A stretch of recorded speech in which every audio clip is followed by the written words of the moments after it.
Hi there, welcome back. So if you're a bacon lover or an ice cream lover or both, I've got news you can use. Check out these two products that were launched at last year's Bacon Fest.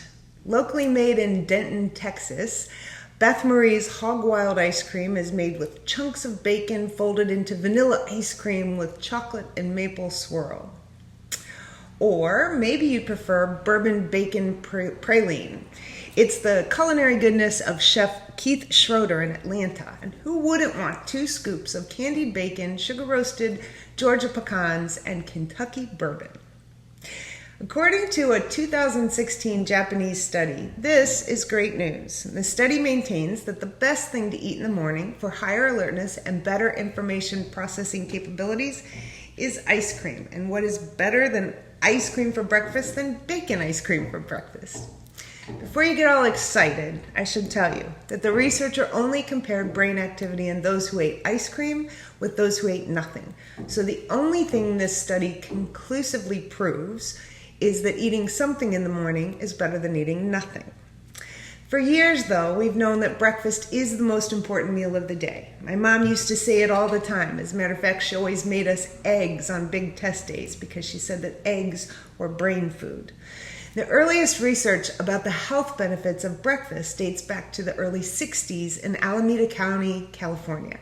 In this landmark longitudinal study, the researchers examined the correlation of 7 health habits. They called them the Alameda 7 to improve health, longevity, and overall well-being. But according to a recent study, more than 53% of Americans skip breakfast at least once a week, and 12% never have breakfast. Almost 50% of those surveyed reported having at least 1 cup of coffee instead of breakfast before they leave the house in the morning. But that Java Jolt might be doing more than just waking you up. See, here's how it works, and it all has to do with our cortisol levels. Normally, cortisol levels rise during the early morning hours and are the highest about 20 to 30 minutes after we wake up. And it's called the cortisol awakening response, or CAR. Following that morning peak, cortisol begins to fall, and it drops to less than half of that peak by noon. And then it continues to drop to very low levels at night, where ideally they stay low throughout the evening and our sleep hours so that we can get a good night's rest.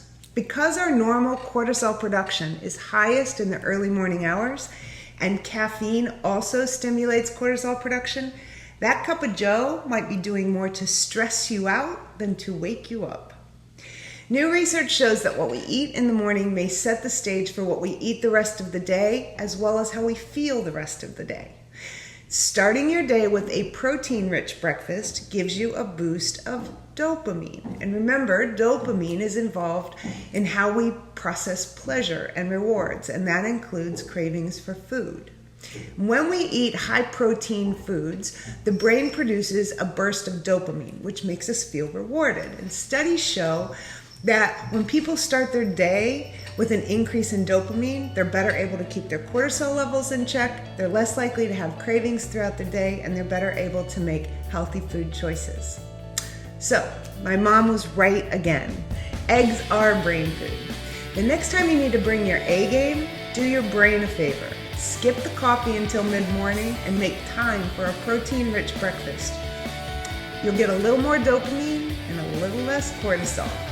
And if you decide to indulge in that bacon-flavored ice cream, let me know how it tastes. Want to learn more about how the brain works and how you can make it work better for you? Check out my book, Happy Hour with Einstein. And remember, life is always better when you share the good stuff.